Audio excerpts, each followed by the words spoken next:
Alright guys, we're back with another tanking guide, and we're going to be going over the Necrotic Wake this time. So first, as always, before we go, we'll just go through the route we used for this and why we use it, some of my thoughts and why we did it this way, and then just talk through that. So at the start of the route, one of our first pulls is we take the first Patrick soldiers here. We want this corpse harvester here because there's a hammer here, and then we add in this pack as well. And what we do is we all stand here to LOS. And at the beginning, we assign interrupts or whatever when we get this pack down. Now, on a fortified week, we'll hero this pack just to get hero on cooldown. On a tyrannical week, we'll just save it for here just to get it through here. So the mobs aren't that bad. Maybe on a hierarchy, we can kill this pack quicker and maybe use hero, but for now, it's just kind of how we do it. We'll take these two packs. This pack will give us Prideful. We, at the end of the Prideful, use a Kyrian buff to get that, and we go into the boss. After the boss, we handle these two patrols here. Grab that pack, and then come up. We'll do this Necromancer pack here, and after that, I'll pull these Blight bags into the Bone Carvers. At the end of it, I pick up the orb. We get Prideful from this pack. I do use the Goliath here, the second part. I wouldn't say it's super necessary because of what we're doing next, but, it's fun. So we do that, we handle these guys, and then what we do is we skip this pack completely with an invis pot. We do this because we want both of the caster orbs for the second boss. I'd say if you're going to pull this pack, you want the caster orbs on this because all three of these guys are casting Necrotic Bolt. This guy can become immune to damage. It's just a pretty nasty pack that you want to do your best to skip. So anything you can do to skip this, I would suggest doing so. After that, we just take care of the two fear mobs. We handle this pack here because there's another hammer here.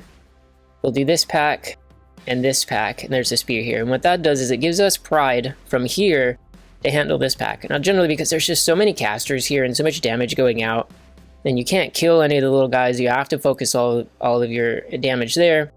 You could use a weapon here to help that, but we want to save the weapons for the second and third boss. So we opt to just get Prideful here.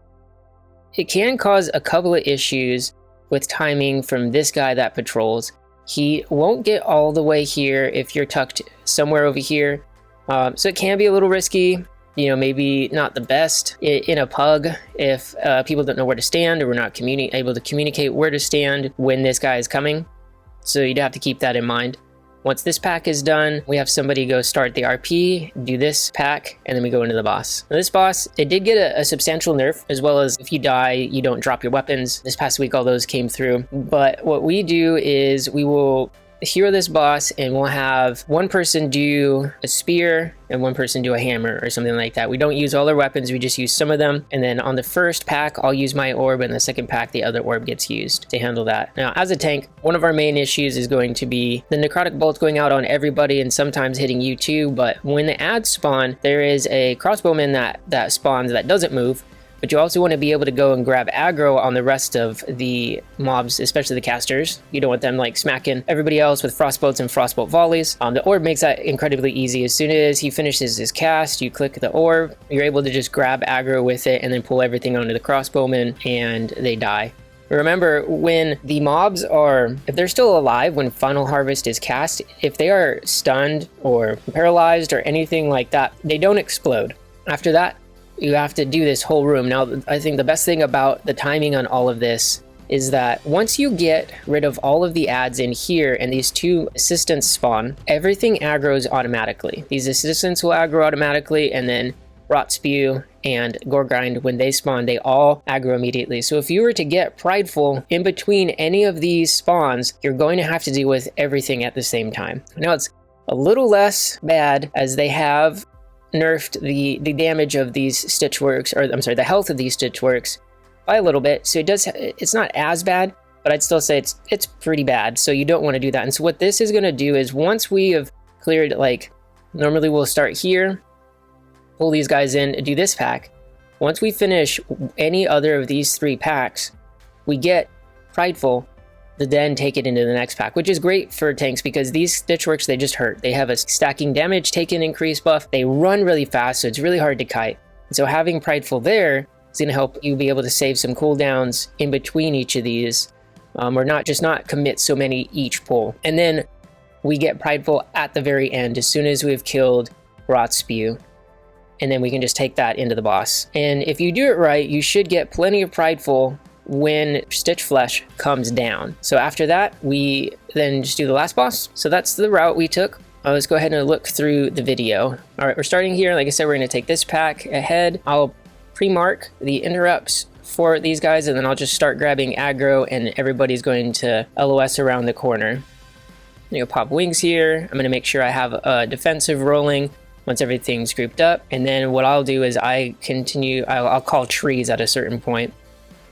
Getting pretty high on necrotic stacks there, so we call trees, which is great because the time on trees allows me to, as long as I don't grab aggro back, allows me to completely drop necrotic stacks and then go back. And so now aggro's back on me. Pop another defensive just to live, just because I know that the next pack's going to be kind of small, and the other one I'll have bubble if I need it. Yeah, you just want to make sure you're planning your defensives here. You know, I also have a little bit of room to kite back over this area, which is going to be useful if I need it. These soldiers at the end, they can hurt a bit, so just make sure you're kiting if you need to. Let me take these blight bags. Not too difficult. They have a little bit of damage as they do on death. These guys aren't too crazy. Then we'll pick up the spear. And you want to make sure that you are marking and interrupting the corpse harvesters here. Drain fluid will incapacitate somebody for the length of the cast. So those are one of your prime interrupts. You also want to make sure you're tucked in pretty well over here because of those blight bags that just left the screen. It can be kind of easy to aggro. You don't want them to aggro here because, again, prideful is going to come off of this. And again, about halfway through, or when things are going to start getting scary, or my defenses are coming off cooldown or off usage, then I want trees to happen. So make sure I live, make sure I drop stacks. And then also you want to, if you have an extra interrupt, or maybe that if you as a tank can take it, the meat shield is going to be something that's just going to help you save time so that the big guy doesn't get his absorb. So again, tucking away from these patrols up here, and then getting set for prideful, and then being able to use my Kyrian ability to activate this Goliath. So we go ahead and do the prideful, get the buff, and then I always just straight taunt the boss just because I don't want, you know, shield bouncing around or any of that. It can get a little sticky. You just got to watch out and remember that there are patrols there that can pull on top of the boss as well. This boss, relatively easy. Our plan is to just take him, kite him, and then just come and make a loop back this way. He has one tank ability, Crunch, that you just hit super hard. Generally, just the normal active mitigation works fine. I also want my, you know, abilities or my big defensive to come off cooldown so that I can use them in the packs coming. But also, he dies pretty quickly. You know, if you're using hero on Tyrannical, you also have a prideful buff and the Goliath. Like, you will have plenty of damage, just so that you also don't have to commit any of those weapons to this boss as well. And then we just continue to wrap around here. Again, we don't want to get too far this way. We want to, as much as possible, fight this guy because there are blight bags again that will patrol up there. Don't want to add them to the boss. But easy enough. We kill this boss. And then we start grabbing the patrols here. So this is a bolstering week, so it's, you know, we want to not go super hard on these guys until we can add in the blight bags, because we're going to have to add them in, or if we just wait for this to die, it could be a bad patrol again. So I try to let them know, but, you know, it's the DPS, just want to do the DPS. So as soon as these guys are here, they are a little spread out. I don't have shield, I don't have toll, I don't have anything to grab aggro on them. Also, I'm high on stacks. You know, I could have popped another defensive or popped my Kyrian potion. I have fire blood. I have a lot of ways to save myself, but because everything's so kind of grouped up, I opted to just say, hey, just throw trees down real quick, and makes this pull a lot easier. So nothing really much to this pull. We've seen these guys before. They're not super dangerous. The soldiers jump around, but they don't do damage with their jump. The blight bags just do damage on death. So I'm back up here. We jump up here and kind of go behind, have interrupts assigned for, again, the 2 corpse harvesters, and then we just go about this pull. Nothing too crazy about this pull. You know, you use a defensive into this pull, and then I have trees kind of at the end of it, and by then they should be pretty dead. It also helps me reset my stacks. And then again, we come around here, we'll go up the stairs and handle this necromancer first. You know, make sure that people are just trying to interrupt things as much as possible. We have beam down, frostbolt's not super bad to go off. Frostbolt volley is worse, but also it's just extra damage that you don't need to go out. So anything that you can interrupt here is best. We're going to pull the blight bags into this. The sorcerer is the one that's going to cast the necrotic bolt, so it actually just gets nuked down, which, you know, isn't the best for bolstering, especially since the bone carver is pretty high already, but it's not that big of a deal. I'm going to just take the time to just kite over, grab my orb, get set up. So we get prideful. I know that I'm going to be moving back towards that Goliath. I mean, again, it's not necessarily, we could just stay here and do it and just do it fine, but, you know, whatever, it's fun to get that extra buff, I get that extra damage. But one thing I do, like, I turn and look away and this thing is just dead. So I just have to run over quick and get it and go get the buff, and we just run through and get this next pack. Make sure when you're attacking the marauders, the big skeletons, you face them away. They do a cleave. It's pretty nasty. You know, mine focus is going to be on the fear cast. Everybody else is just getting necrotic bolts, bone mends, and the shadow well. They die relatively quickly, and then we do our invis pots. So you can, if somebody has shadow meld or something, pick up the hammer here, and then the spear over here you can easily get without having to shadow meld. So one guy goes and gets that, and we go back and finish these guys on the bridge. So again, we have our interrupts assigned. This I don't even have to say because, you know, I have, you know, Jed, our DH is always diamond, Baratheon, our shaman is always X. And so they know automatically, I just don't even have to say anything. They know the casts to do. And again, these guys cleave, so you want to face them away. And then once they have a shield, once it's broken, it actually does damage back to them. So if you break the shield in time, they die fast. That one we didn't break, so we just kind of have to deal with it for a little while longer. But you'll see as soon as the shield breaks, it just dies. So in the route, I know this, I think I did forget to pull these guys. And I kind of make I make a pretty big mistake here is I think this guy's far enough away, and I don't know why I cast shield. I should have just cast judgment and got them over here. But I end up, like, that bounce was so unfair, but whatever. And this is a good example of, okay, so I've just messed up a little bit, and generally, you know, if you mess up, it's not that big of a deal, but with prideful, sometimes, you know, it's going to mess up the timing in which you get prideful, which can be a big deal. And so I'm already like, okay, first I just need to live, right? Let's pop a big defensive. Let's make sure, you know, people are knowing that they need to live. Let's worry about what's going on. Remember that guy in the middle, he cleaves, and so I need to make it off everybody. I know, like, if I run out, I'm either going to pull something or maybe even cleave my friends if I go this way. So I'm just going to stay in, pop my big defensive, and I'll be fine. And now we have to think, okay, what are we going to do to fix this? So I know that, and I'll look at the end too, that the count on the monstrosity and trying to do some quick mental math on what to do. But, you know, mistakes happen, and you're gonna have to learn how to figure out some things on the fly and be able to work with that. So this is the other thing too, we missed that fear because I can only get one and generally they die, but we've opted then now to swap to somebody else gets that. And so it's not that big of a deal. Again, it is kind of a little bit of a disaster here because of what I accidentally did pulling this guy. We ended up still pulling it off, but it definitely wasn't as clean as it could have been if I would have just taunted or done a little better. So quick mental math, this guy does 4% account, and so I kind of just got to look at what to do, make a quick decision, and just go. Also just waiting on that res to happen. And this is part of our original pack that we do just so that we can get this spear. These guys will put HP decrease on you, which can be pretty crazy, so you do have to be aware of that. They don't look like they're too crazy, especially with 2 mobs, but just be aware if you need to do that and then pop a defensive here, especially with Necrotic. I think these guys are a little bit more dangerous than they look. So there we ended up still getting pride, and this pride wasn't the one we really wanted to worry too much about. It's the prides later on, but we'll get there. So we do this pride, and then we take this straight into these guys. Again, we don't want to use weapons here, so that's why we're using our pride buff here. Again, you want to focus on the frostbolt volleys first. Necrotic bolt also is going to help you stay alive. Beam's good here. The suns, the historians, those all work as well. So after we finish up this necromancer pack, our druid goes up the stairs to start the RP, and we pull this next pack.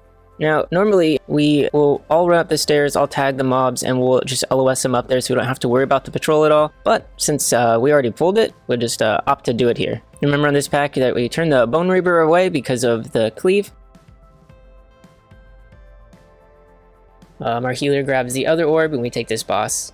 Again, we're using like 1 or 2 weapons here, not all of them, because we want the second boss to always also have weapons on, and we want to assign just a couple of interrupts, maybe like a quick interrupt here at the beginning, like I'll take the first one and then our healer takes the second one. These do hit random people though, it's not just on you. Even though it doesn't change target, the Necrotic Bolt does go on other people. So I use the orb, starting to grab aggro and collect things, go after the casters first just to get them interrupted, and because of hero and the weapons, it goes pretty quickly.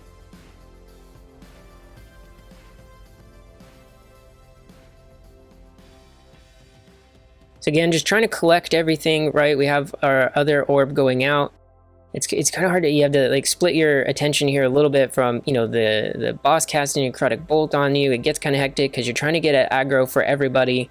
Make sure you have a defensive for that time, trying to get things interrupted, trying to pull things onto the crossbowman that's over there just pelting. Because if you don't have aggro on, it's just gonna, I mean, it's still gonna randomly hit other people too, but that's just, he doesn't move, so you need to pull things on top of it, specifically the boss. But other than that, this boss goes down pretty quickly, pretty easily. When you have weapons and the orbs, this boss goes down pretty easily, and especially now that if you die, they don't go away. It makes it so that you will have your weapons on the boss, because you know, you don't have to hope that you don't die. You don't have to play on 100% perfect to also make that boss easy. So a couple things in here is there is a patrol with one of the Stitchworks, and just based off of where he is, like right now he's going this way, so I'm going to take this pack first. If he was over here, I'd take the pack on the left. It's not too different as far as count goes and where you're going to have Prideful. Another thing, if you don't know, this Throw Cleaver ability does damage to anyone who is in between, and that counts with any of the mobs as well. So you always want to, if you get this target on you, make it go through one of the mobs, because it just does damage to them and doesn't do any damage to you. Anytime you see Throw Cleaver in this dungeon, that's what it's doing. It's going to do damage, so onto something else that's in the way. So always put it on something. Not a crazy pool, so I know that like these spare parts are patrol in. They don't really have an aggro table, so you know, they're just going to jump on other people, but they're not too scary. They die pretty fast.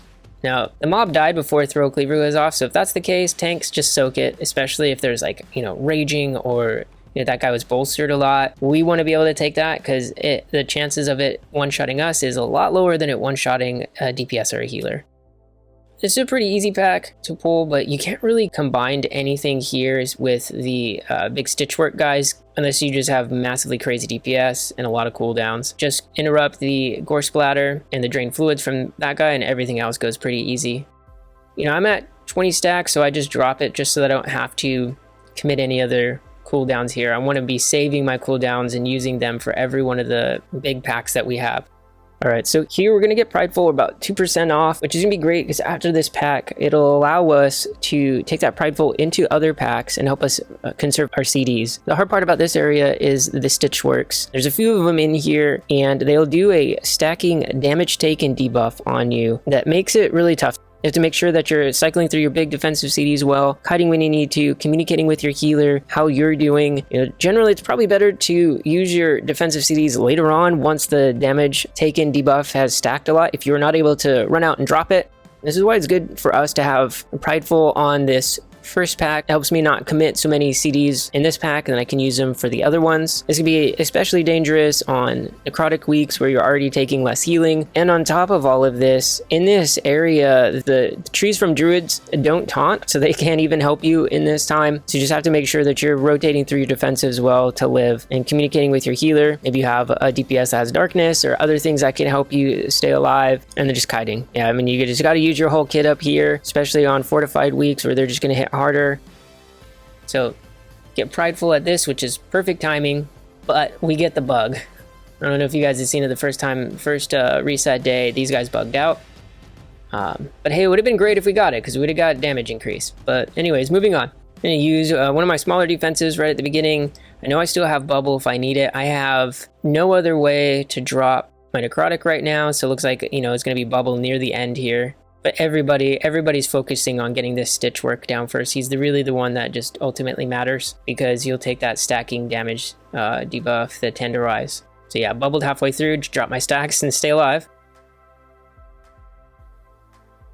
And now I'm communicating to my group saying, you know, I don't have a lot of defensives, and so we need to make sure that we are interrupted properly. And then I talk to my healer to let her know hey, I don't have a lot of cooldowns, so this is probably going to hurt. She can keep a little better eye. She can make sure she uses, isn't trying to just hope I do something. She'll know that if I start getting low, she's going to, Spirit Link or do other things to keep me alive.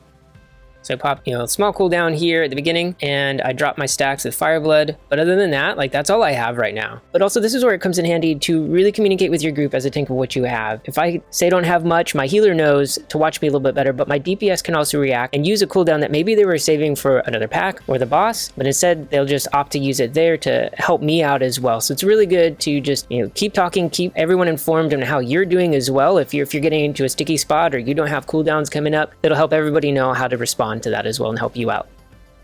This is part gets kind of scary. I'm gonna try to kite and end up dropping stacks, so did all right. Again, these guys right off the start gonna cast Throw Cleaver, and so everybody that's here needs to actually be up in this area, not way back here, or else they have such a long way to put Throw Cleaver on the mobs that they may not get it.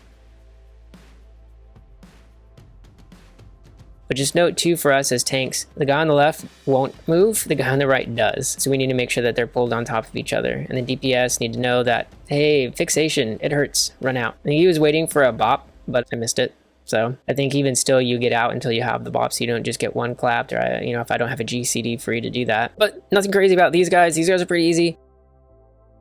And then we have the last two guys that are automatically going to aggro to you as soon as they spawn. And these guys, they hurt. This guy has Mutilate, which, again, is a big damage increase and a big hit on you. And then they also have this Gut Slice Frontal that targets a random person. So you're not able to really target it, but you need to make sure that you're faced away from it as well, that you're not taking that extra damage since you're also already taking a lot of damage.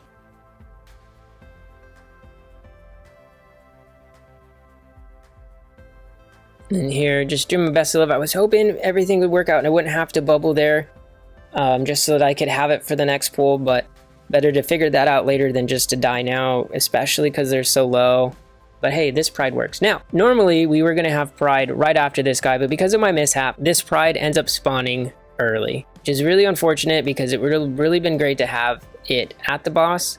So this is where we just communicate, all right, use big defensives, we need to live this. And you just got to make the best of it.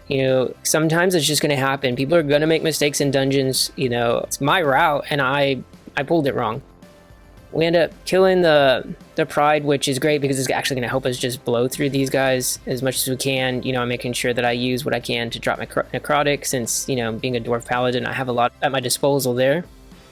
And then we go to the boss. This boss isn't too difficult if you can kill it quickly. Once you have more of the creations up, it does make it a lot more difficult for you to live, because they hit pretty hard. So as soon as he comes down, we use weapons, we use hero, and if you do it right, it kind of just melts pretty easily. Now, important thing is, if you're a DPS or a healer, this Throw Cleaver, this line here, you want to put it on the boss the first time it comes out, because what it's going to do is it's going to cancel his fixation if he gets gripped. See, fixation, nobody gets fixated, they don't have to run out, gives you more DPS uptime. The second one that comes out, if this guy is still alive, you aim it back where the boss is going to be, at the center. You see this, it goes right back to where the boss is going to be, and literally no time is wasted. This boss comes straight back down and we can continue to DPS. That was perfect, which is great, because I think I even say it, it's like, I'm going to die here. Because I know that because of the Prideful that happened, I had to commit so much there. I knew that I was going to die, so I was just like, I'm going to die here. And because of that, I get a quick res, and we actually save it. So it can be not a bad thing to just know when you're going to die, because it gave my druid a chance to be ready to battle res me and for other people to do what they needed to do to react. All right, last boss here. This boss on Tyrannical hurts pretty bad. Icy Shard is a physical attack, and on the 15 or 16 was doing anywhere from 15 to 25,000 per hit. May sound like it's magical, frost damage or something. It's actually physical, and he just casts it. 1.5 second cast every time. So this one, you are just making sure you're rotating through all your defenses. And then when you want to watch on the timer for the frozen binds, because you want to be pre-moving when that comes out, because if it casts on one of your DPS, you can get quickly out of it. When it freezes somebody, it puts a root on them, and then when you dispel it, anybody within the circle gets the root on them as well, which can be bad because Comet Storm's coming up, you'll die to that, you'll die to these other things. And so, you know, I'm not always perfect on it, but when you see it coming out, you know, you want to watch your timers so that when it's coming out, you can pre-move the boss as you see who it's targeted. And then we just handle Comet Storm by just going in small circles so that, you know, we have some uptime on the boss while doing that in our circles, and we just don't make sure that our paths don't cross over to people. Other than that, I think it's just good to know on this boss that he hits pretty hard, especially at those higher keys, especially on Tyrannicals, so be prepared for that. Icy Shard being physical damage, can be blocked. Make sure you are... I think because of this dungeon as a whole, there is necrotic bolts, and so I think you need to decide for yourself whether you're going to go more, if you have the ability to, you know, be more magic defensive or be more physical defensive, that you're going to have to feel that out. And are you more afraid of the necrotic bolts coming out, or you may be more afraid of the physical damage that comes off of this guy, off of the Stitchflesh. You know, I think for me, I'm always going to go heavier physical damage because I can trust my people to interrupt. So yeah, don't be caught off by all the physical damage. Like after you go upstairs, it is purely physical damage that you're taking. There is very, very little magic damage. If you're interrupting, you're taking no magic damage. But yeah, that's it, guys. That's how I kind of went through Necrotic Wake. My thoughts on, you know, how I use my defensives, our routing, and all of that. Even with the mistake, you know, I guys hope you can see, like, you know, how maybe a better way of how you can react and respond to those things, and just understand that we're gonna mess up, and that's okay. Like, we still timed the key just because we had, you know, we did well on all the other parts so that we had room for mistakes and in the place that we did, you know, in my pool. So, and again, I can assure you I'm definitely not throwing a shield during that time ever again. I'm going to make sure that I don't make that mistake. And that's it. You just learn from those mistakes, and you keep moving forward, and you keep getting better. So I hope this helps you go in that direction, that you're excited to continue on to go through Mythic Plus. So I hope that helps you in understanding maybe a little bit better how to tank this dungeon, at least how I go through it, my thoughts through it. If that does help, please let me know in the comments below if there's other tips and tricks that you have for this dungeon, things you figured out, maybe your routing and how you do that. Let me know. I'd love to hear it. I'd love to also learn and find new ways to do things. And don't forget, I stream every Tuesday and Thursday morning and Friday nights. So come by and say hello. Love to hear from you. Hope this video helped you out. I hope you like it. Let me know in the comments below. Don't forget to subscribe and like this video. It really helps the channel out. And I will see you all next time.